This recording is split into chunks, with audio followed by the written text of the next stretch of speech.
Olá, muito obrigado pela sua audiência. Hoje nós estamos começando mais um Politicast e o programa hoje é sensacional, imperdível. Nós vamos falar de segurança pública do início ao fim, vamos falar sobre a mega operação no Complexo da Penha, sobre as novidades que vêm por aí. Enfim, não vai faltar assunto, porque o nosso convidado hoje é o secretário de Polícia Militar, Coronel Menezes. Coronel, muito obrigado pela sua presença. Eu tenho certeza que o programa hoje vai ser imbatível, porque assunto não vai faltar. Exatamente, Beto. Obrigado pelo convite. É um prazer estar aqui contigo, a gente trocar ideia, bater papo e, principalmente, fornecer às pessoas informação de qualidade para que elas possam tirar suas próprias conclusões. Acho que isso é importante nesse momento, a gente poder não ser levado por narrativas tendenciosas, né, nesse momento em que Sim. essa operação ela ganhou um cunho de politização muito grande, né, ela subiu do campo técnico para o campo político. Então, nesse momento, a gente poder passar informações reais do que aconteceu para que as pessoas, por si só, possam tirar suas conclusões é algo muito valioso para a população. Olha, você sabe que o que ganhou as redes sociais hoje, o que é mais comentado, eu acho que todo mundo quer fazer essa pergunta para você, meu secretário, é se efetivamente hoje, e o povo quer saber, se a polícia militar, principalmente as tropas de elite da polícia, BOP, né, o choque, se eles já estão fazendo os treinamentos com pedras para desarmar os bandidos com fuzil, conforme a especialista da Globo News sugeriu. Quero saber se os PMs já estão sendo treinados para isso, né? Só não, brincando. Chega a ser cômico, né? Mas não, a gente tem que levar na brincadeira, senão vocês infartam. A gente precisa lamentar, né, um tipo de declaração nesse sentido, porque hoje, infelizmente, a gente tem as pessoas que fazem realmente gestão de segurança pública, e tem os palpiteiros que ficam buscando holofote e likes em rede social. A verdade é essa. É preciso que se respeite. Eu acho que é um momento importante em que um assunto que... E ouvi do governador Caiado uma frase muito interessante, o Betley. Segurança pública é o eixo principal da governabilidade desse país. É preciso que as pessoas reflitam sobre isso, né? Não há ação de governo que não seja impactada pela segurança pública. Então, sem dúvida. Nós, nesse momento, a gente traz, né, o holofote para um assunto que impacta na vida de todos nós, das nossas famílias, e eu também me incluo nisso, porque acaba que quando eu saio às ruas, eu sou um usuário do meu próprio serviço. Sim. Né? Então, nós temos vida social, temos família, e a gente precisa entender que tudo passa por segurança pública, né? Não há educação sem segurança pública, não há saúde sem segurança, não há ambiente de negócio sem segurança. Hoje, os grandes grupos econômicos, os grandes grupos de investidores, a tomada de decisão para instalação em determinadas regiões do Estado e do país passa por um fator que é a segurança pública, que tipo de projeto, que tipo de serviço é oferecido para aquela região, para que aquela empresa possa se instalar e desenvolver o seu negócio. Então, é fundamental nesse momento a gente trazer, e eu vejo isso como algo muito saudável, porque a segurança pública muitas das vezes foi tratada e respeito o meio acadêmico de uma maneira muito, muito incisiva. Eu acho que é importante a gente trabalhar com a ciência, trabalhar com dados científicos, mas é preciso que os operadores de segurança pública sejam ouvidos. E, historicamente, a gente percebia que em determinadas crises a gente só ouvia os especialistas, os meios universitários, os meios acadêmicos falando e sequer se dava voz aos operadores de segurança. E eu quero aqui também ressaltar o seu programa, que faz um serviço de utilidade pública para a população, porque traz... Né? Você trouxe aqui o secretário Cury e agora Sim. me traz. Então, a gente pode efetivamente contribuir dentro daquele raciocínio que eu iniciei a minha fala para a população poder ouvir um novo dado, uma nova informação e buscar beber da fonte de outro tipo de conhecimento, a não ser da grande mídia, não demonizando a grande mídia, mas de alguma maneira você criar uma pluralidade de informações para que a pessoa democratize esse tipo de meio. Mas então, Menezes, eu acho que eu chamo de velha mídia, né? Porque hoje você tem esses instrumentos todos novos, podcast, que é uma coisa muito recente, né? Se a gente pensar em termos de meios de comunicação, das pessoas terem possibilidade de discutir assuntos, se aprofundar em vários temas. Mas eu acho que a mídia, ela tem um frenesi, que eu não sei qual é, de ficar procurando pelo em ovo. Isso. Eles não sossegam enquanto eles não acham algum equívoco. E eu quero desde já dizer que o que vocês fizeram na Penha foi um tremendo sucesso. Isso. Não que a gente deseje pessoas mortas, né? O ideal mas um tremendo sucesso da ótica da operação, que não é nem uma operação policial. Sim. Aquilo ali é uma operação que tinha que ser feita pelo Exército. Exatamente. E pelas forças de elite. Isso. Talvez poucos exércitos no mundo tenham forças de elite que conseguissem entrar dentro daquele território altamente povoado, uma região adensada, né? Com vielas, com 600, né? Tinham 600, 800. Quantos bandidos tinham com fuzil ali esperando vocês? A expectativa que nós tínhamos, né? Porque é importante que você diga, eu quero só abrir um parênteses, que esse trabalho foi um trabalho inédito. Por quê? Porque primeiro a gente percebeu, e isso faz parte também do que eu acredito, e quando você acredita em determinados conceitos, a coisa acontece na ponta da linha de uma forma muito mais efetiva. Eu sempre me incomodou muito, Bertrand, essa questão dessa divisão burra, essa disputa que havia entre a Polícia Civil e a Polícia Militar. Sim, tem que trabalhar integrado. Exatamente. E eu sempre busquei, desde o início da minha gestão, a integração, a aproximação.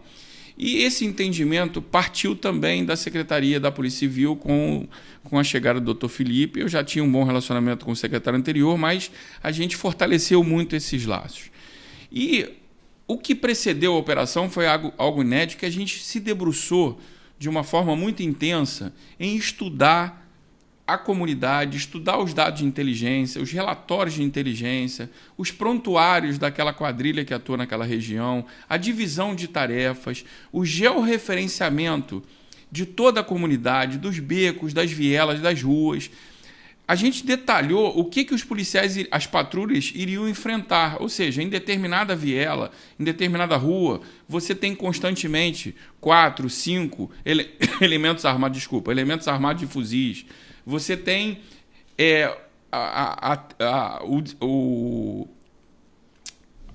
ou seja, o caminho que eles vão percorrer quando do enfrentamento. Ou seja, eles vão promover uma fuga pelo beco, vão virar à esquerda. Ou seja, obviamente que a segurança pública não é uma ciência exata, mas quando você desenvolve um planejamento detalhado, um planejamento meticuloso, a possibilidade do resultado ser efetivo, ele é muito importante. E a gente conseguiu também agregar muita tecnologia nessa operação. A gente dispunha de um grande acervo de imagens inclusive noturnas, mostrando qual era a forma que eles se deslocavam dentro da comunidade. Sim. Fizemos um catálogo das armas que eles têm disponíveis.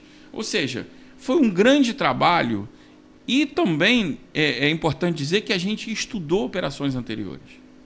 E as operações anteriores, não fazendo nenhum juízo de valor aos que nos antecederam, cada um tem um recorte histórico, e tem um cenário, um aprendizado. Eu não faço nenhum tipo de juízo de valor porque cada um tem uma motivação específica para tomar decisão, fazendo uma análise daquele momento histórico. Mas a gente percebeu que era recorrente a utilização, e as imagens da imprensa mostram isso. 2010, aquela grande número de marginais fugindo para a Serra da Misericórdia, subindo numa picape. E Sim. Aquilo causava um descrédito muito grande para as forças policiais, um desânimo na população, né? Ou seja, de que a impunidade imperava, né? Eles fugiam em massa com aquela quantidade enorme de fuzis e nada acontecia.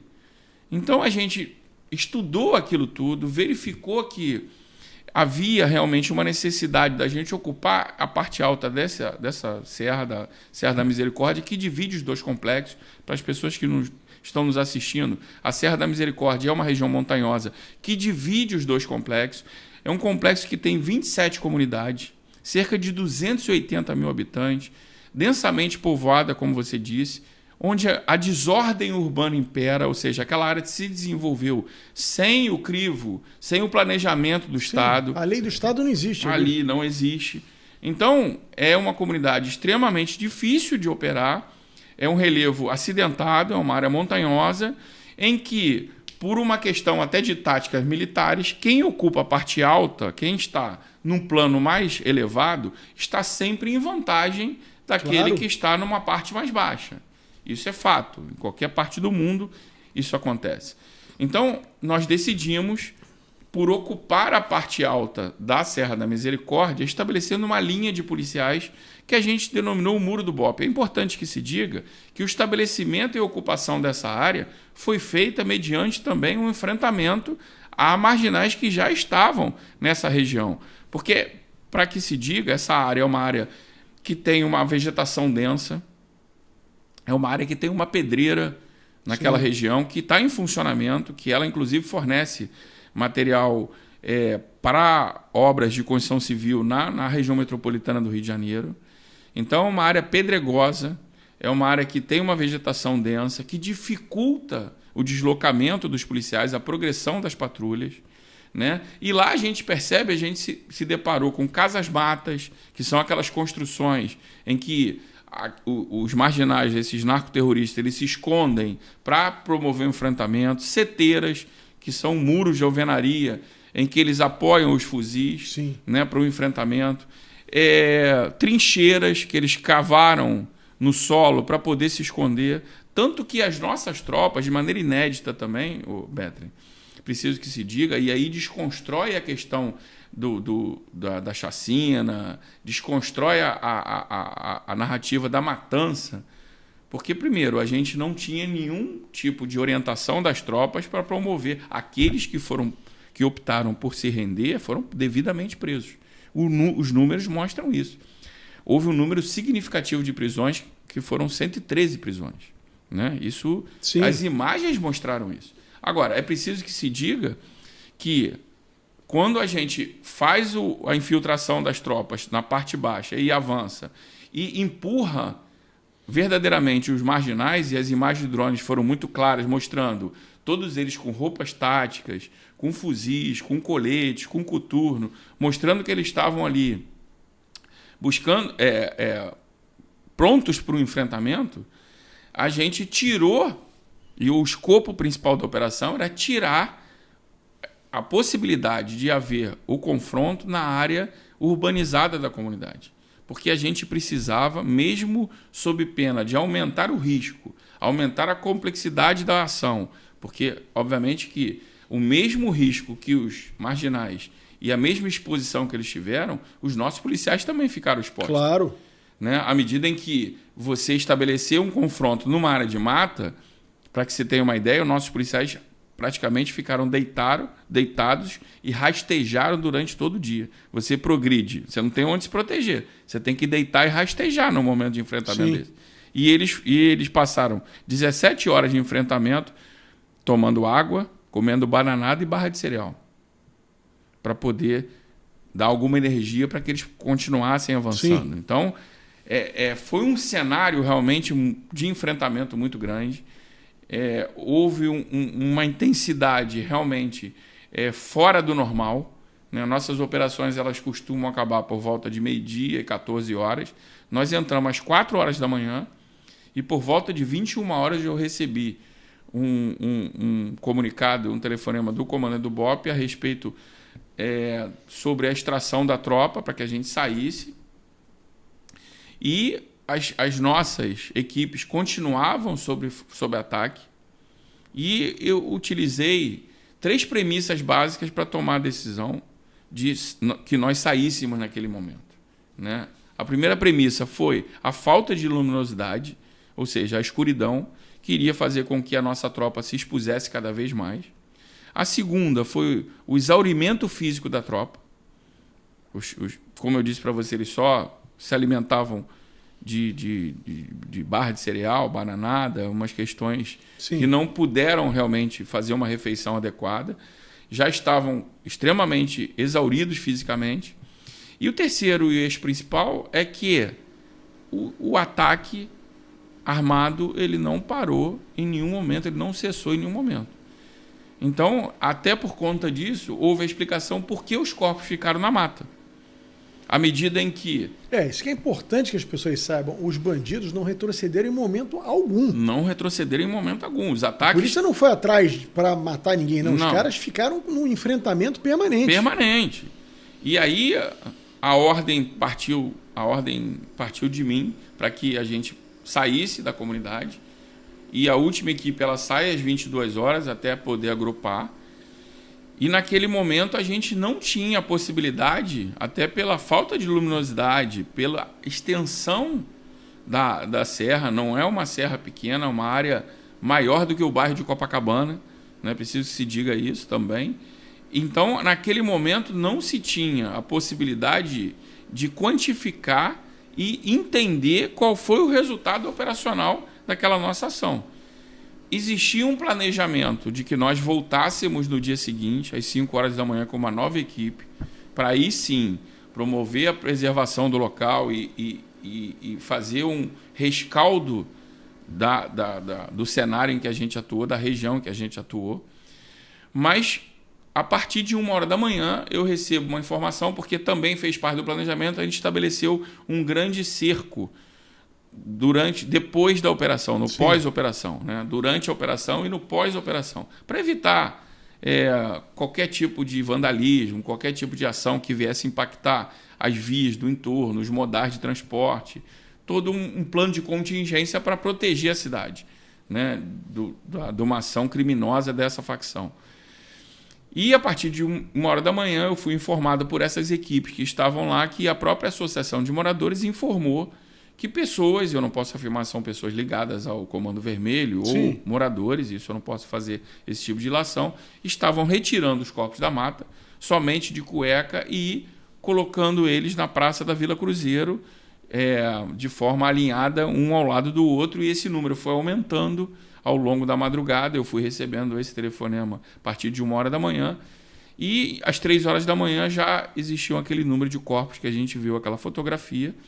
E a partir daí a gente analisou o cenário, já havia imprensa no local, muitos familiares, algumas ONGs e alguns parlamentares. Fizeram um circo para tentar dizer que foi uma chacina, que mataram vários inocentes. A narrativa ia ser essa, né? Exatamente. Ainda bem que vocês conseguiram identificar isso e poder fazer... muito bom que tem imagens disso que possam comprovar o que vocês estão dizendo. Né? Sim, e importante que essa tática que a gente utilizou de empurrar essa facção para a mata, a gente desconstrói qualquer narrativa de que haveria algum inocente naquele embate. Sim. À medida em que o que um trabalhador estaria fazendo na área de mata às 4 horas da manhã? Replantio, né? Está na época da Talvez, COP30, devia estar plantando árvore. Capinar, alguma coisa nesse sentido, mas trabalhador realmente da comunidade, aquele que sai às 4 horas da manhã para ser cuidador de idoso, para trabalhar na construção civil, para trabalhar numa área de prestação de serviço, você realmente não tem. Então, e as imagens comprovaram que todos eles, e inclusive te dizer que por uma questão de segurança, todos os policiais do Batalhão de Operações Especiais, eles trabalharam com uma faixa verde refletiva no braço para identificar as forças policiais, para que não houvesse confusão com os marginais, com os faccionados, porque eles utilizaram roupas idênticas, camufladas ao do Batalhão de Operações Especiais. Isso também dificultou a nossa ação. Ou seja, os policiais todos estavam identificados com uma faixa verde amarrada no braço. Então, foi uma operação realmente muito bem planejada, uma operação em que a gente estabeleceu um plano. A gente sabia, Betlen, da onde nós partiríamos, o que nós percorreríamos e aonde a gente queria chegar. Quero ressaltar que a integração foi muito, muito grande, a troca, as inteligências trabalharam de uma maneira muito conectadas. Essa questão dos operadores de drones, da produção de imagens, também foi uma coisa muito que saltou aos olhos, que ofereceu um arcabouço, ofereceu uma gama de informações muito importantes para o nosso trabalho. O trabalho dos paramédicos foi uma coisa sensacional. Sim. Dizia também que nós utilizamos 8 ambulâncias, né, para esse trabalho. Isso salvou a vida de muitos policiais. Nós somos a única polícia do Brasil que temos 2 ambulâncias blindadas. Isso foi uma ferramenta fundamental para poder retirar os feridos, a gente, né, pudesse inserir o paramédico no teatro de operações. Né? Apesar das barricadas, apesar dos carros tombados e incendiados, foi um cenário de guerra quando nós chegamos na comunidade. Existiam mais de 30 pontos de barricadas, e as barricadas são verdadeiras obras de engenharia, preciso que se diga.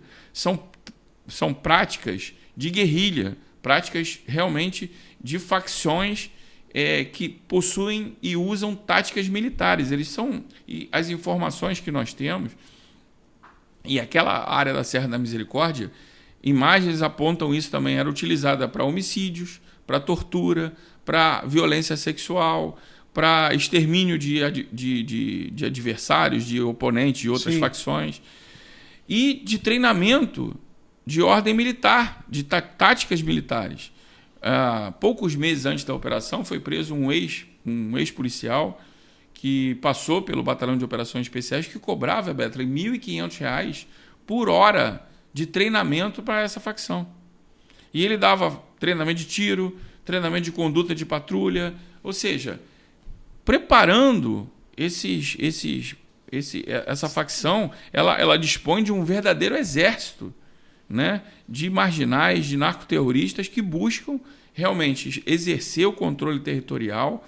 E aí é interessante dizer também um fato importante, você que trabalha com números, com pesquisa, com tendências, que o que salta aos olhos nessa operação e que é uma quebra de paradigma foi a aceitação apontada pelos principais estudos de pesquisa, dando conta dos moradores de favela, querendo que essa operação fosse para a sua comunidade. Eu fiz pesquisa logo no dia seguinte à operação. Então a gente fez no calor da operação. Fomos o primeiro instituto a fazer pesquisa e divulgamos no Correio da Manhã. A aceitação da operação foi enorme. E além da aceitação ser enorme, quando a gente pergunta se as pessoas gostariam que outras fossem feitas, mesmo com a possibilidade de terem muitas mortes, né? As pessoas dizem que sim. E na própria comunidade, Exatamente. ou seja, são as pessoas que mais sofrem.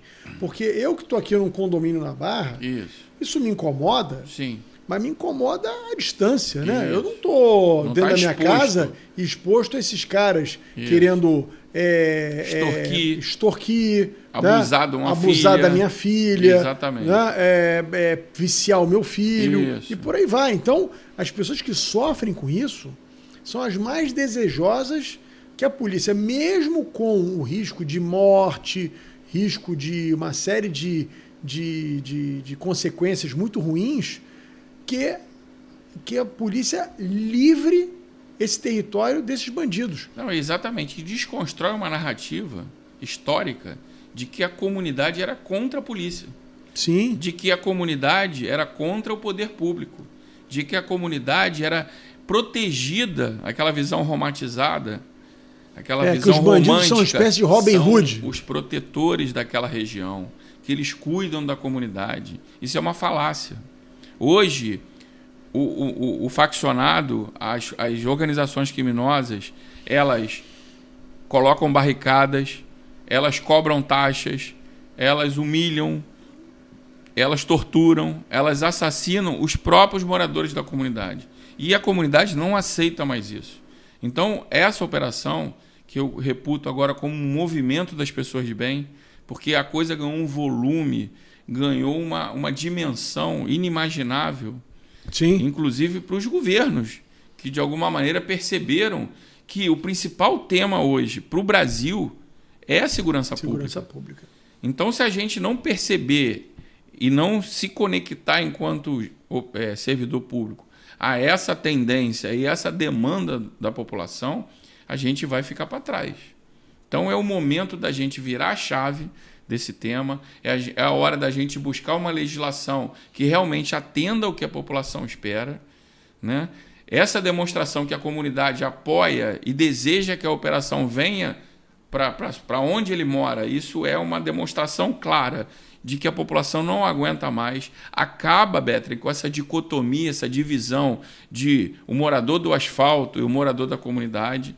É obviamente que aquele morador que está dentro de um condomínio de classe média alta, que tem uma segurança privada à sua disposição, que tem um sistema de monitoramento eficiente, que tem um sistema de portaria de controle, ele está muito menos exposto. Claro. Mas a gente utiliza as ruas como cidadão. Todos nós utilizamos os equipamentos públicos, utilizamos o transporte público, o lazer da cidade, dos bairros que a gente mora, e a gente precisa... Isso está diretamente conectado ao exercício da cidadania. É você estabelecer regiões da cidade em que eu conheço pessoas do meu relacionamento pessoal que não vão a determinados bairros, a determinadas regiões, quando são convidados para eventos sociais, aniversários, casamentos, porque reputam como áreas perigosas, áreas que estão excluídas da convivência. Sim. E do funcionamento do Estado e da região metropolitana como um todo. Isso é inconcebível. Pô. A gente precisa quebrar isso. A questão da barricada, a gente precisa, ela tem um simbolismo enorme. Dizer que a barricada foi algo que a DPF trouxe, a DPF 635, que é algo mais pernicioso para o cidadão. Porque ela tem dois aspectos. O subjetivo, dando aquele recado que o Estado... perdeu, que o Estado está falido, que o criminoso daquele espaço para frente, daquela barricada para frente, ele domina. E o aspecto objetivo, que é você privar o cidadão que mora depois da barricada de serviços que os outros cidadãos dispõem, que é chegar um carro de aplicativo à sua porta, de receber uma entrega de um restaurante na sua porta, de receber um carro de socorro de corpo de bombeiros, de ter uma linha de ônibus desviada, de ter que carregar, Betry, um saco de lixo por quilômetros, porque o caminhão de lixo não entra na sua rua mais, de ter a humilhação de vir com a sua família e retirar um trilho, retirar um pedaço de madeira para poder passar com o seu carro, com a sua família dentro do carro, e voltar e ter que recolocar aquela barricada, porque senão o criminoso ele te chama a atenção. Isso é o fim da picada. Isso é o fim da picada. A gente não pode aceitar mais isso. Eu queria pegar um gancho, Menezes, no que você falou sobre legislação. E tentar embrulhar um pouco a questão da legislação e a questão da DPF, que a gente também fala muito da DPF, mas muita gente que está nos assistindo não tem ideia do que se trata, né? Sim. Do que é a DPF. Então, é importante a gente explicar o que é a DPF e por que ela criou alguns problemas. Depois eu acho que o negócio foi ajustado, né? O Supremo ouviu a Segurança Pública aqui do Rio, ouviu o governador Cláudio Castro. Houve uma decisão do Pleno do STF. E o que era realmente uma coisa que impediu o trabalho da polícia foi removido, o que possibilitou essas operações que estão acontecendo hoje. Agora, a nossa legislação, ela também é muito leniente. Exatamente. Né? E eu queria te fazer uma pergunta em cima disso. Desses bandidos que foram presos nessa operação, que foram mortos, quantos já tinham sido presos anteriormente? Diversos. É isso. Você tem dos 113 que foram presos, 78 eles tinham mandados de prisão em aberto. Né? Eu não posso te afirmar o número certo dos que já haviam sido presos anteriormente. Mas é recorrente aqui no Rio de Janeiro, e eu posso testemunhar isso pelo trabalho policial, principalmente na Zona Sul e na Barra da Tijuca, em que a gente percebe que o crime, o furto e o roubo, ele se dá, aquele pequeno roubo, o pequeno furto, que incomoda, que é o que mais incomoda a população. Sim. Que ela tem o seu celular roubado e furtado, ela tem a sua bicicleta roubada e furtada. É o crime mais recorrente, né? É o crime mais recorrente e é o que impacta mais a população, né? É o tênis que tem, a mochila, né? Então isso é muito ruim para efeito não só numericamente para os índices criminais, mas de algo que a gente precisa perseguir, porque não só reduzir números é o nosso desafio na segurança pública, mas a gente precisa agir no subconsciente das pessoas e na percepção de segurança. É a chamada sensação de segurança, né? Que é tão falada, mas que realmente o subconsciente e a imprensa ela tem um papel muito importante nisso, né? À medida em que você tem um grande conglomerado de imprensa que se dispõe a traçar uma linha editorial em que ela fica martelando e mostrando, porque hoje você tem câmeras por todo lado, né? Houve uma democratização da utilização desse equipamento, então tudo é filmado, você tem a rede social, tudo acontece em tempo real.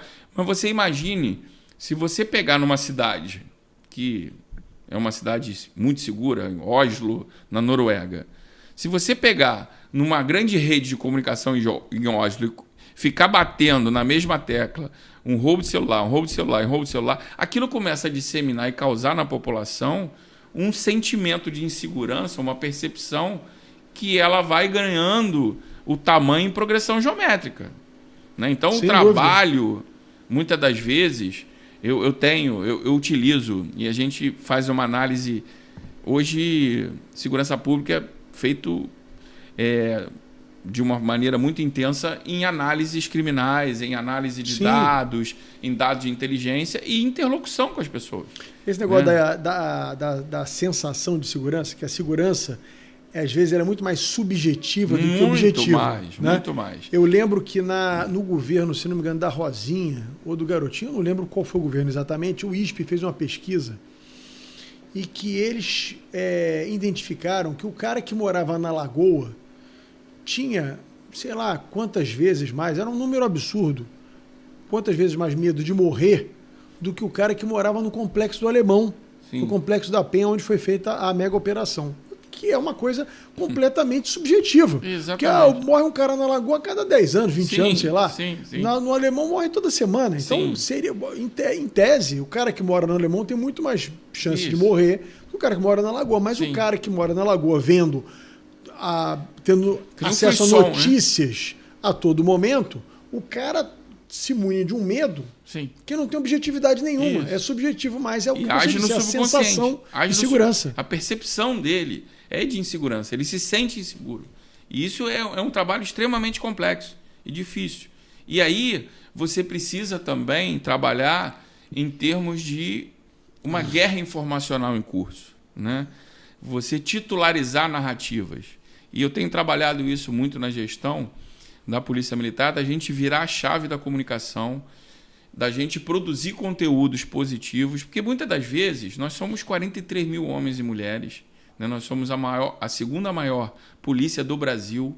Talvez o cenário em que a Polícia do Rio de Janeiro seja... Eu posso te afirmar isso? Talvez não, eu posso te afirmar com certeza. O cenário que a Polícia do Rio de Janeiro atua é sui generis, ou seja, não há outro paralelo em nenhuma cidade ou estado do Brasil. Não existe. Então, assim, os nossos policiais realmente eles têm um know-how, têm uma capacidade, um arcabouço técnico totalmente diferenciado. Então, nós produzimos muitas pautas positivas. Para você ter uma ideia, a gente prende cerca de 100 a 120 pessoas por dia.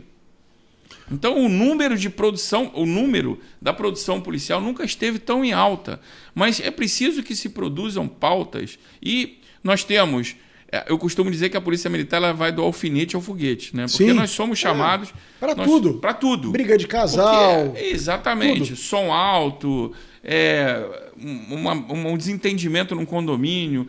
Questões assistencialistas e mega operação. Questões assistencialistas. A gente faz muito socorro médico, até sem ser um carro de socorro, mas em algum momento... Né? Obviamente que os policiais têm um treinamento em primeiros socorros. Hoje, a gente disponibiliza para as equipes o APH tático, que é o atendimento pré-hospitalar. A gente faz, isso é muito importante para salvar vidas. Salvou muitas vidas nessa mega operação. O trabalho dos nossos paramédicos foi realmente excepcional.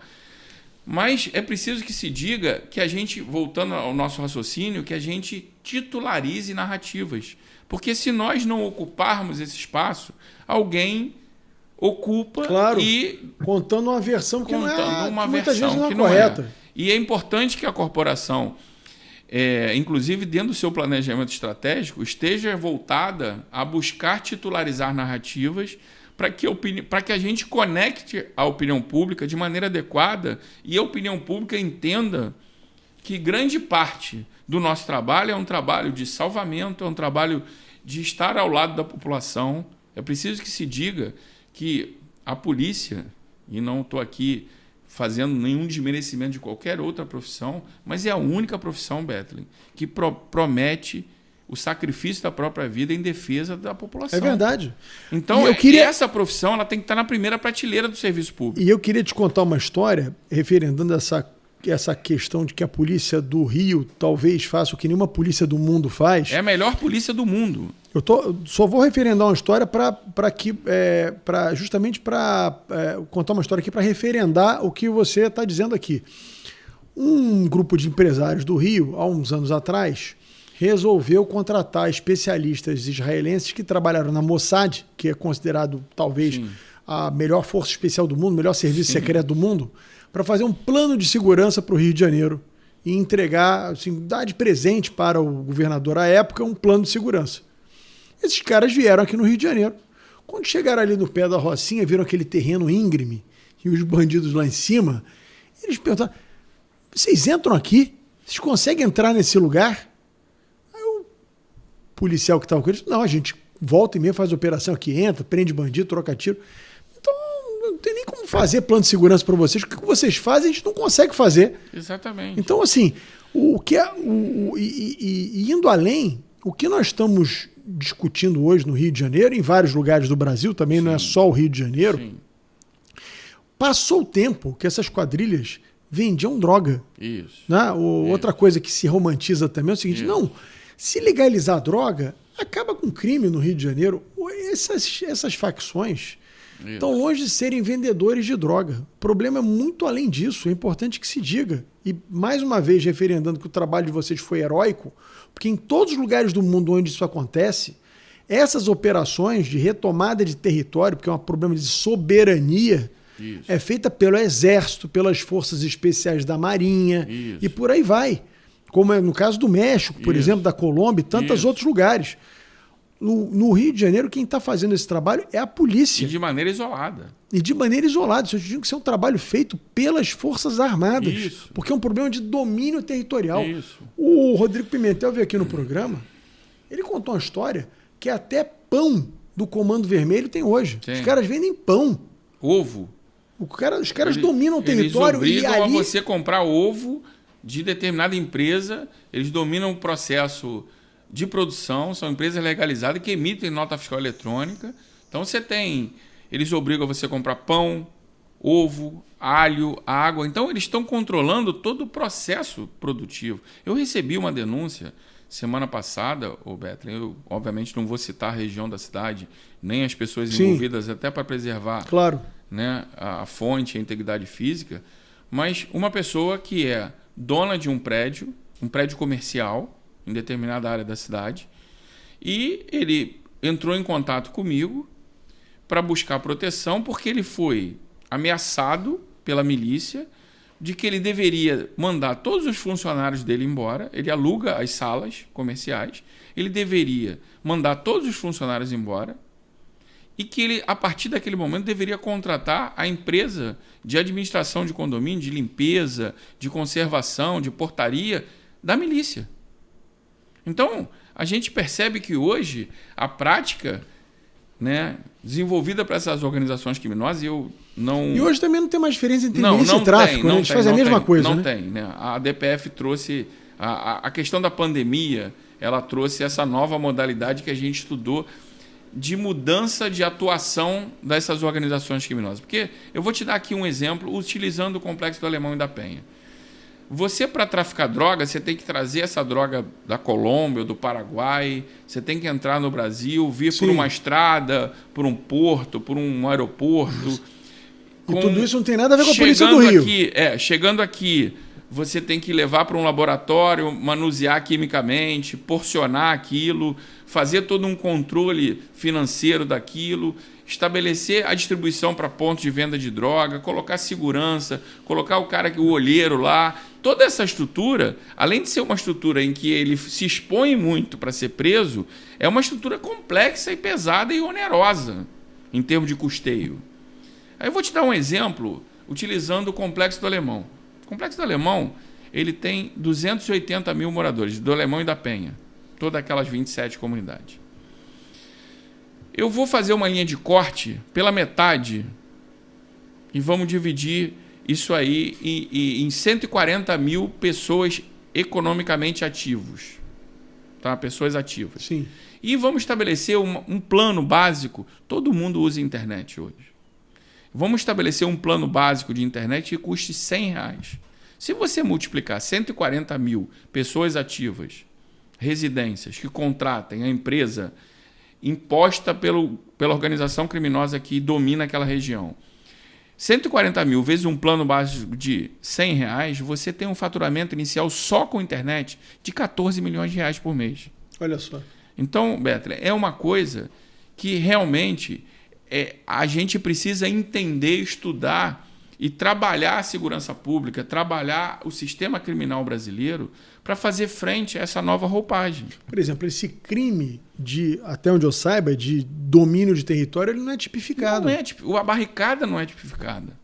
Então a gente precisa entender que as ações precisam estar conectadas. A segurança pública não se faz só sob a ótica de polícia. Sim. Quando a gente vê segurança pública apenas como um problema de polícia, é uma visão extremamente míope. É um grande... E nós conversávamos antes do programa que o papel dos municípios é fundamental para que a gente possa... E eu posso testemunhar isso. Eu trabalho... No Rio de Janeiro, nós temos 92 municípios. Eu trabalho com 92 prefeitos, porque eu entendo, como gestor de segurança, que é preciso focar, e a demanda da população ela nasce nos municípios. Né? Ela não nasce aqui no governo do Estado nem no governo federal. É a demanda, o que a população e cada região precisa de uma modelagem diferente. A gente, em segurança pública, a gente precisa entender características históricas, econômicas, sociais daquela região, para aí sim, o planejamento é um organismo vivo, para aplicar o policiamento, entender de que demanda a gente tem, qual é o desafio, e a partir daí a gente estabelecer uma modelagem, uma calibragem daquela ação que vai impactar realmente para trazer paz e tranquilidade, segurança pública para as pessoas. E eu posso testemunhar que nessa interlocução que eu mantenho com esses diversos prefeitos e vereadores, eu procuro, é uma determinação do governador Cláudio Castro, que eu esteja próximo a esses prefeitos. Eu percebo que eles sabem dos problemas melhor do que ninguém, né? Eles sabem dos problemas. Estão ali no local. É ali no local. É onde nasce a demanda. Então, eu percebo que aqueles que trabalham a questão do ordenamento urbano de uma maneira adequada, a segurança pública ela flui de uma forma muito mais efetiva. Então, como você falou, você usou uma frase muito interessante que o ordenamento urbano está na gênese da segurança pública. Sim. Né? O pequeno delito gera o grande delito. Gera o grande delito. O pequeno delito cria um ambiente para a criminalidade prosperar. É o cara prosperar. vendendo um produtinho pirata ali, é o sujeito, usuário de crack ali na esquina, é o cara que para um carro irregular na calçada. Tudo isso são pequenos delitos. São pequenos delitos. Que vão dando digamos assim, uma visão à população que a autoridade não está presente. Aí age na percepção. Exatamente. Aí tudo isso está atrelado e gera uma reação em cadeia. Quando a pessoa se coloca num ambiente degradado, que a iluminação não é adequada, em que a poda de árvore não é adequada, em que o ambiente é todo pichado, sujo, em que os equipamentos públicos não funcionam, a sensação e a percepção é de que o Estado ele está ausente, de que o Estado ele perde essa batalha, de que o Estado não está ali para proteger e tutelar o cidadão. Isso é importante. Sem dúvida. Então, a gente não é tirar o corpo fora. E aí, alguns podem me criticar e dizer, não, o comandante está falando isso para tirar o corpo fora. Não, negativo. Não. As polícias isso é estão comprovado. Matriculadas no problema. Claro.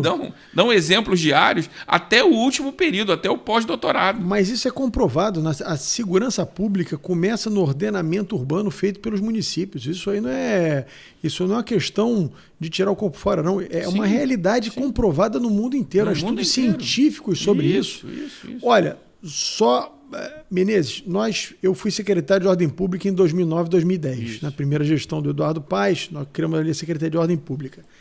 Em 2009 e 2010, nós fizemos um amplo programa de ordenamento nas praias, com recadastramento de ambulantes, que a gente fez o que podia, o que não podia, série de regras, colocamos um efetivo da Guarda Municipal para fiscalizar essas regras.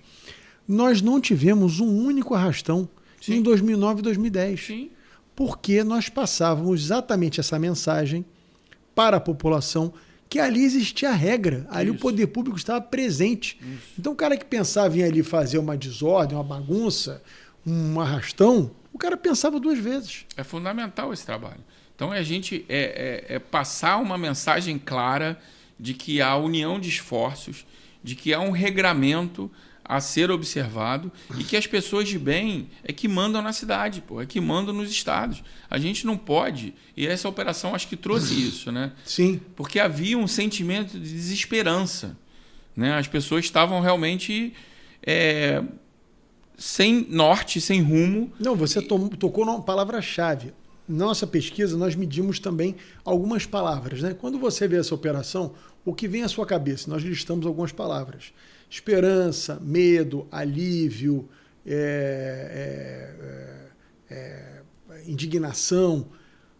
43% das pessoas citaram esperança. Exatamente o que você está falando aí. Quer dizer, despertou nas pessoas a esperança de que há solução para o problema. Não é simples, não é fácil, vai ser muito dolorosa, né? A gente vai passar por momentos difíceis, mas tem como nós vivemos numa cidade em que criminosos não mandem em quase um terço de muitas cidades, aí, como é o caso da cidade do Rio de Janeiro e várias cidades da Baixada Fluminense. É importante que se diga que essa operação ela é um programa permanente da segurança pública do governo do Estado.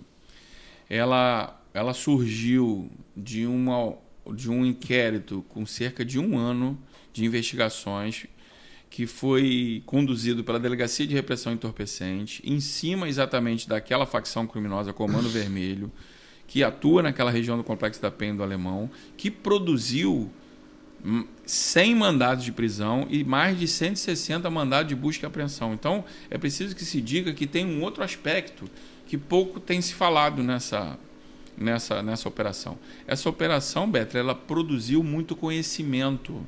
Sim. Os mandados de busca e apreensão, elas produziram muitos resultados e dados que subsidiarão novas apurações.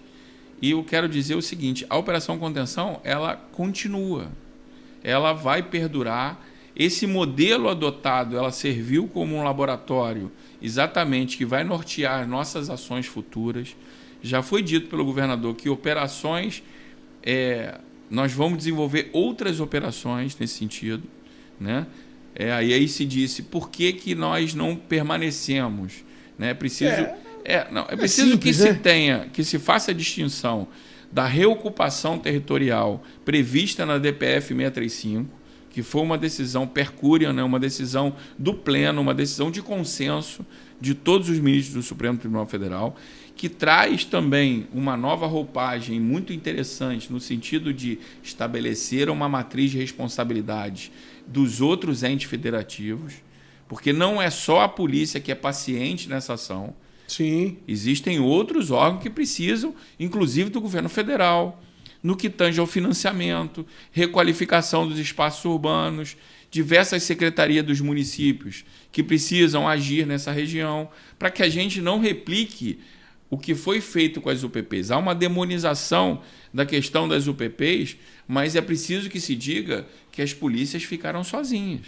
Sim, né? e eu acho que eu acho que muito essa questão do financiamento chegou a um ponto, como as UPPs deram muito certo no início, todo mundo queria um UPP para chamar de sua em algum lugar. E você não tinha condições de fazer UPP em todos os lugares que foram feitos. Você tem 1.900 comunidades no Rio de Janeiro. Eu acho que faltou chegar um momento e dizer assim, daqui nós vamos parar. Daqui nós vamos parar, exatamente. Vamos consolidar essas aqui primeiro. Sim. Depois nós avançamos para outras. Aí o troço vai dando certo. O problema que eu vislumbrei é que a cada crise na segurança pública anunciava-se uma nova UPP. E aí você tinha o aspecto técnico sendo deixado de lado. Sim. E havia uma predominância do aspecto político nessa questão que, obviamente, é muito nocivo, e a história mostrou isso, né? Uma multiplicação de UPPs de maneira desenfreada, sem observar qualquer tipo de critério, qualquer tipo de processo, Sim. qualquer tipo de programação, porque você tem toda uma programação, há que se dizer que você precisa de policiais, né, para poder desenvolver uma ocupação, você precisa formar, né, você precisa oferecer condições mínimas para que aqueles policiais estejam na comunidade. E você falou uma coisa... Tem uma questão logística. Sem dúvida. Ou seja... E você falou uma coisa no início da nossa conversa que é muito importante. Essas comunidades, elas têm uma cultura que são de décadas da desordem, a cultura da falta de leis do Estado. Quando eu falo Estado, não é o Estado ente federativo, o Estado poder público, né? Poder público não está presente ali enquanto o garantidor da lei e da ordem há muitas décadas. Isso. Então, quando você implanta um policiamento, retoma o território, você precisa de tempo para mudar a cultura. Então não adianta você achar que você vai resolver 1.900 comunidades em um governo, em 2 governos, em 3 governos.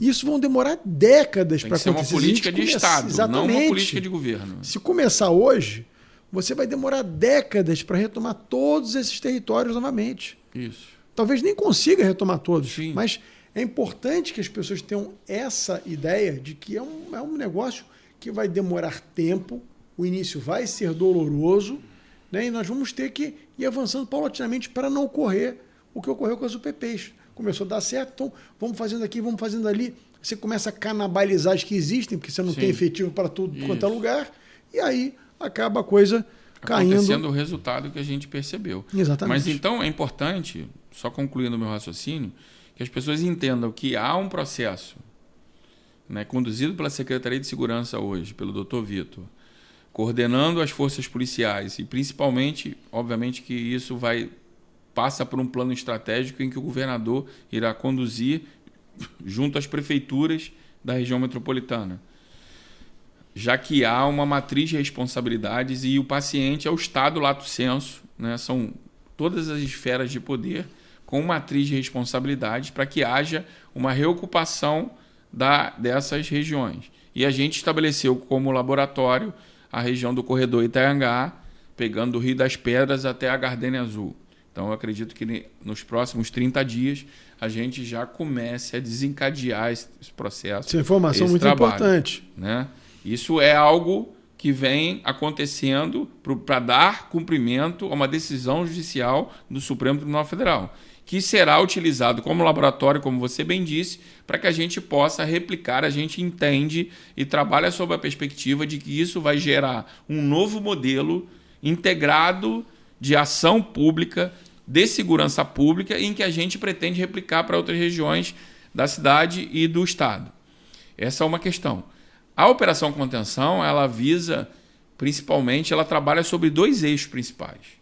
O primeiro eixo é o eixo investigativo, que trabalha principalmente em cima da lavagem de dinheiro, do branqueamento de capitais, que é algo importante. Historicamente, as grandes máfias elas foram desarticuladas quando você persegue o caminho do dinheiro. Sim. É fundamental que a gente entenda hoje que todo esse dinheiro ele não anda em malas de dinheiro para lá e para cá, né? Ou seja, ele está irrigado dentro do sistema financeiro do país, né? E aí a gente faz uma crítica muito construtiva, como a gente tem uma agência de inteligência como o COAF, que é um órgão de inteligência muito poderoso na produção de conhecimento para as polícias e está dentro do Ministério da Economia.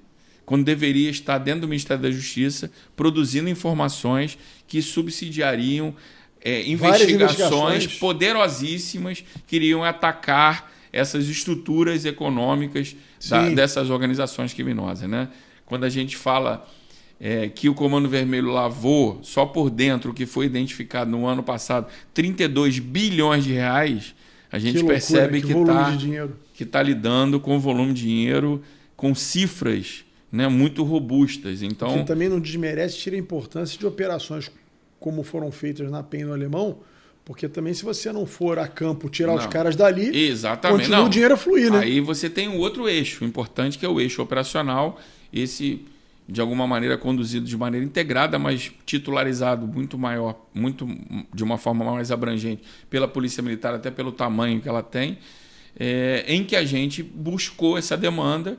Como houve essa operação no Complexo do Alemão e da Penha, essa investigação gerou esses mandados e a gente deu cumprimento a esses mandados. E eu quero aqui abrir um parênteses que nós fomos acusados de que o cumprimento de mandados judiciais não ensejaria a matança de pessoas. Obviamente que, primeiro, quando a gente deixa de cumprir um mandado judicial, a gente estabelece a falência do Estado brasileiro. Claro. Você imagina você ter um parente não pode seu. Retroceder. Você imagina você ter um parente seu que foi assassinado, né, por um marginal desse que está escondido no Complexo do Alemão e da Penha.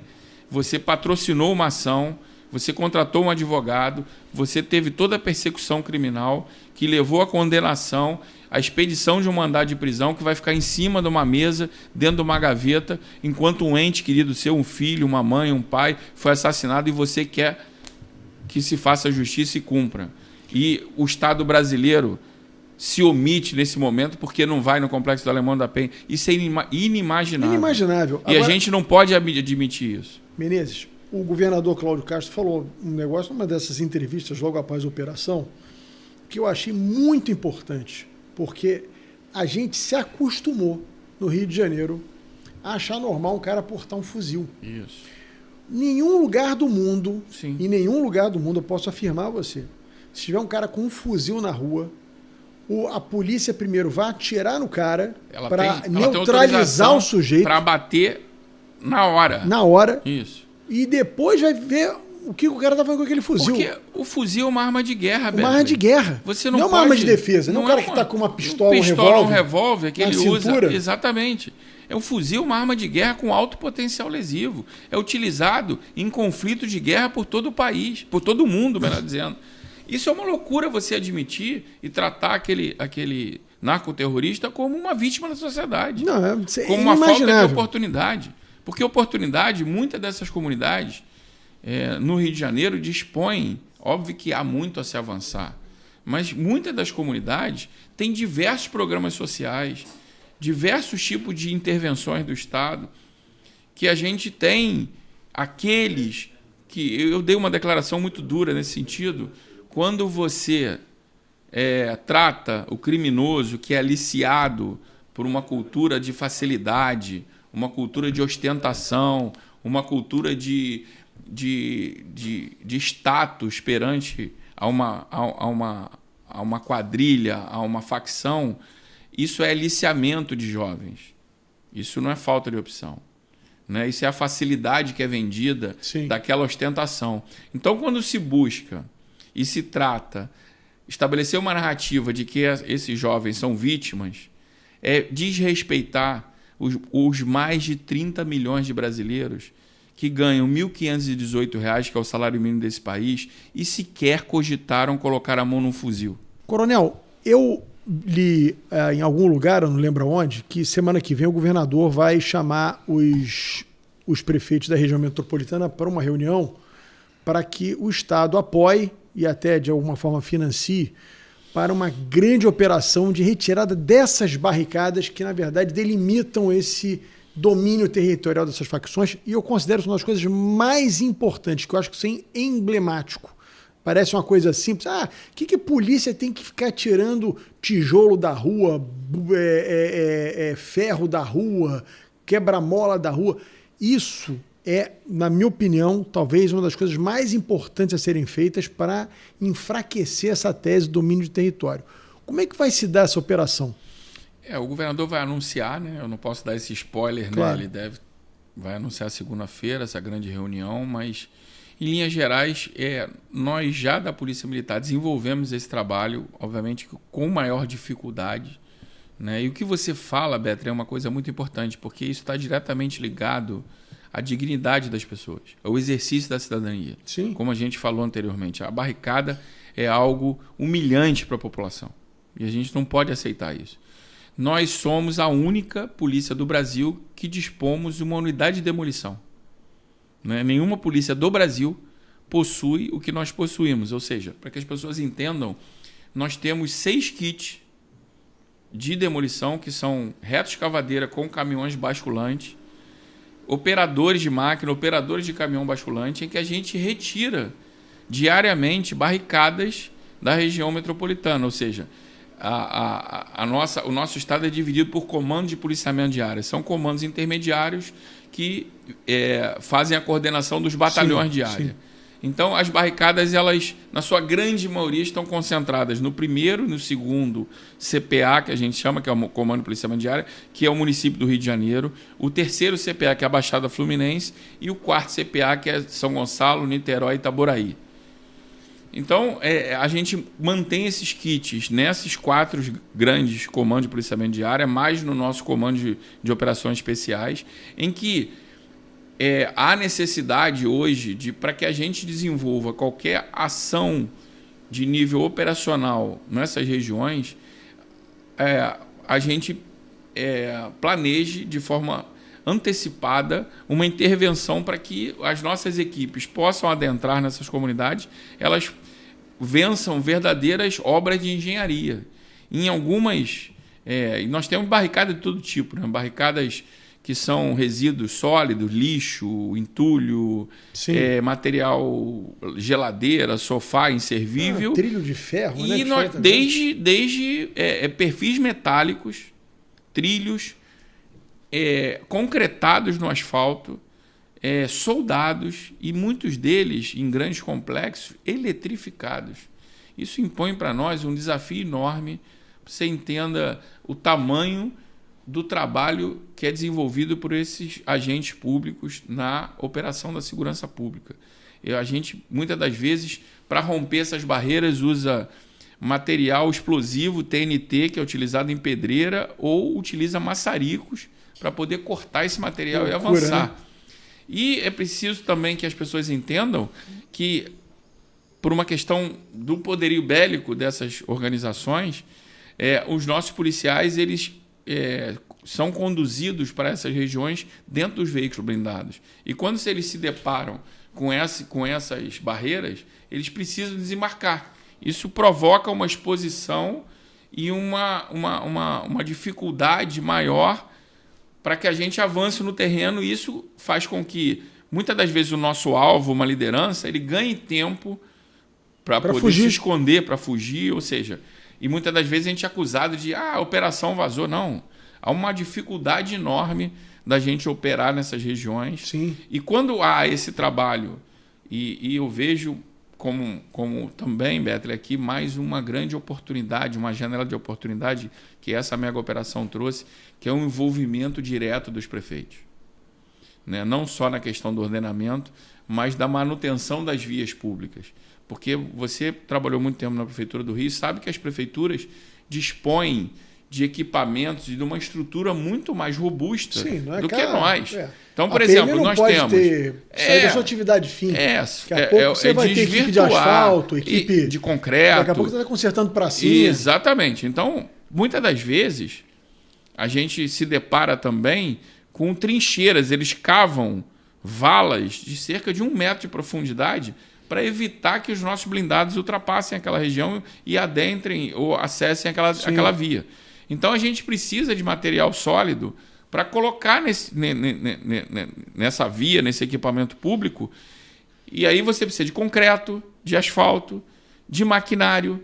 Então, o que a gente vai fazer a partir de agora é focar além da operação contenção, que hoje teve mais uma fase, nós já atuamos de maneira conjunta.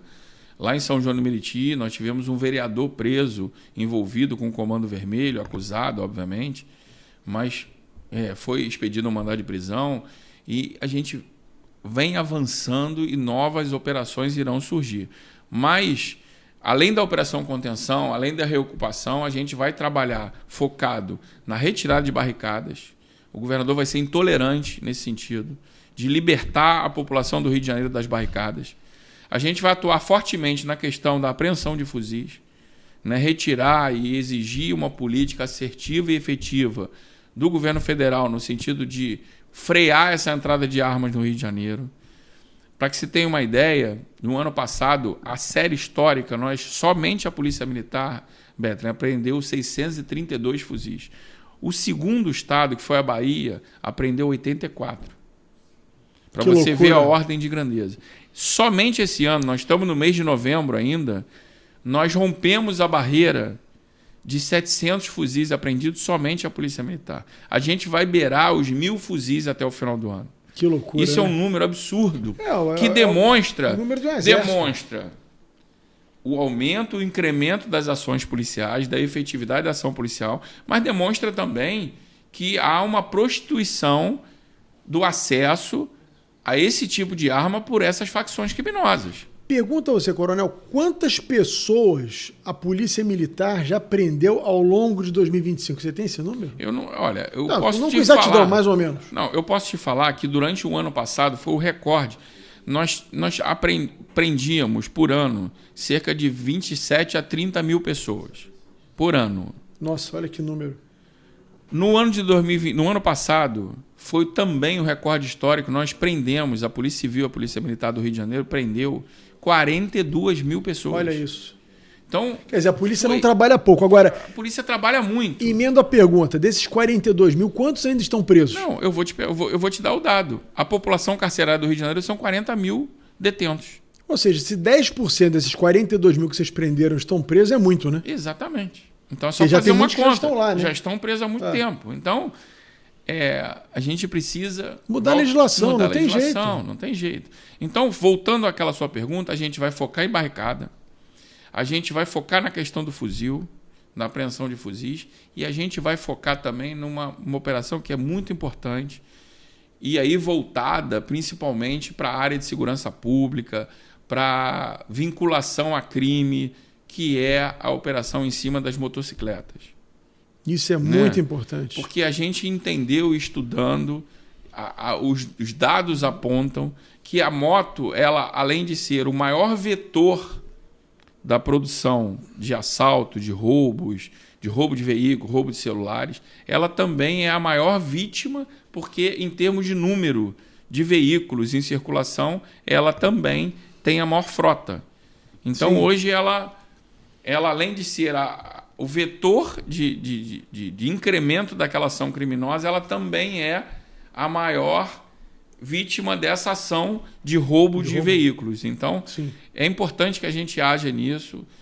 Vai haver uma grande ação coordenada em todo o estado para a gente focar, e não em documento, em pneu careca, nada disso, mas em veículos roubados, veículos sem placas, veículo proveniente de receptação, de roubo. Isso a gente entende que vai impactar muito. Não tem menor, se quem está na moto tem algum mandado judicial em aberto, né? Exatamente. Certamente essa ação conjugada com as barricadas, e aí, como nós conversávamos aqui anteriormente, isso tem um caráter simbólico e uma potência de uma comunicação muito grande com a opinião pública, de que a partir de agora o Estado está presente, de que a partir de agora o Estado estabelece as regras, e o que se propõe disso tudo é estabelecer uma virada na segurança pública do Estado do Rio de Janeiro, que é um Estado que tem um potencial de turismo enorme, que tem um potencial econômico na geração, principalmente na área de serviços, né, de atração de empresas, como um tambor de ressonância nesse país.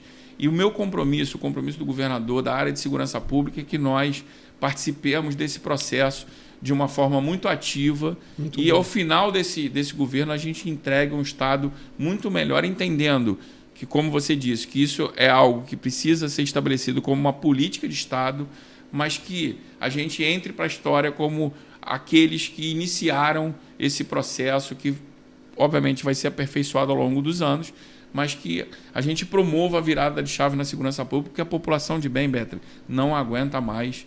Ela precisa dar um basta nisso tudo, e as forças públicas de segurança pública têm que estar nesse processo realmente ao lado da população, e a população precisa entender isso e valorizar os seus policiais. Olha, secretário, Coronel Menezes, eu queria muito agradecer a tua presença, vou franquear a palavra para que você possa fazer suas considerações finais, mas eu antes queria fazer até uma brincadeira. Você sabe que eu ainda tenho muita dificuldade, às vezes, de interpretar as insígnias, né? Sim. Que é coronel, sim, major, tenente, sim, coronel. Sim, sim. Então, eu, para não errar nunca, sim, o cara tem mais de uma estrelinha aqui, eu já chamo de coronel. Para não ter erro. Chama de comandante. Não ter erro, porque você chamar o capitão de coronel, sim, o cara fica feliz da vida. Fica. No mínimo, um exercício de futurologia. Você erra para mais. Exercício de futurologia. Agora, se chamar um coronel, um tenente de coronel de major, aí é um problema seríssimo. O cara nunca mais vai falar com você na vida. Exatamente. Realmente é uma tática importante, né? Você estabeleça sempre para cima, erra para cima, ou chame de comandante, porque todo mundo que é comandante geralmente está no mais alto grau hierárquico e é bem recebido. Coronel, obrigado pela tua participação aqui, foi imensamente importante a tua participação, sim, aqui nesse momento. É importante esclarecer as pessoas, é importante a população estar bem informada. Isso. E principalmente te dar espaço, porque foi o que você disse no início, a segurança pública é o princípio de tudo. Isso. Um estado em que as pessoas não se sentem seguras não vai ter desenvolvimento econômico, não vai ter desenvolvimento social, você não vai ter as pessoas felizes, né? O grau de satisfação da população vai ser baixo e por aí vai. Então, eu queria muito agradecer a tua participação e franquear a palavra para que você possa se despedir. Primeiro eu quero agradecer, né, o espaço exatamente voltado a dar voz aos operadores de segurança, às pessoas que fazem gestão de segurança pública. Eu acho que é uma contribuição importante. A Polícia Militar é uma instituição que tem 216 anos, é a polícia mais antiga do Brasil. A gente surge com a chegada da família real portuguesa ao Rio de Janeiro, cria-se então a Guarda Real de Polícia. Então é uma polícia que tem uma história muito extensa, uma história de feitos extraordinários, de muitas contribuições para a sociedade fluminense. Então, poder estar no seu programa, dentro dessa ótica de democratizar a informação e, principalmente, dar espaço a quem está na ponta da linha, a quem gerencia a crise, a quem senta na cadeira, porque a gente ouve muito palpiteiro, né? Muito... Isso é o que mais tem. Muito... difusor de obra pronta, de pacote de soluções. Eu chamo de engenheiro de obra pronta. Engenheiros de obras prontas, né? E isso é muito ruim, porque parece que a segurança pública é uma solução mágica, é você esfregar uma lâmpada e vai sair um gênio dali. Fala-se muito em inteligência, sem saber que a inteligência é uma ferramenta para a produção de conhecimento, para subsidiar uma tomada de decisão, para subsidiar a elaboração de um planejamento adequado. Não existe operação inteligente numa área extremamente conflagrada, sim, como se o Mar Morto se abrisse e os fuzis fossem entregues porque a operação é inteligente. Claro. Então vende-se narrativas e retóricas totalmente desconectadas da realidade. Então, poder participar de um programa como esse seu, que tem uma audiência formidável, a sua condução de forma extremamente competente, o seu trabalho que credencia e que dá credibilidade à sua voz, é fundamental participar. Então, me sinto muito honrado, me sinto muito feliz. Estarei aqui quantas vezes forem necessárias, né? Ótimo. Porque muitas das vezes as crises elas são geradas sem que a instituição seja ouvida, né? É importante dar voz à instituição.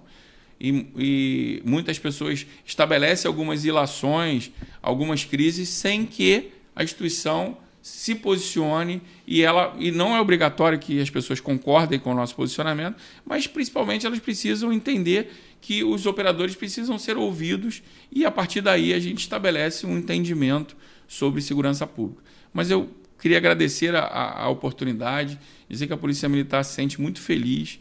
está de portas abertas para você, parabenizar pelo seu trabalho, pela sua liderança, pelo seu quilate enquanto comunicador, enquanto jornalista, e que estaremos juntos nessa grande jornada aí para virar a chave da segurança pública, não só no Rio de Janeiro, mas em todo o Brasil. E essa operação ela se propõe a isso, realmente estabelecer uma nova jornada para o Estado brasileiro, para a gente entregar um Estado melhor e mais seguro para os nossos filhos e netos. Secretário Coronel Menezes, o programa está sempre aberto aqui a você. Quando achar que é necessário vir aqui para comunicar coisas que são importantes, nós estamos aqui à disposição. E eu queria agradecer a você que nos assistiu até agora. Você gostou do programa? Curte. Se você não está inscrito no canal ainda, se inscreve, compartilha com seus amigos. Pode compartilhar com os inimigos também. De repente o cara gosta do programa, passa a ser seu amigo de novo. Então, peço a você que nos ajude a levar esse programa o mais longe possível. Muito obrigado.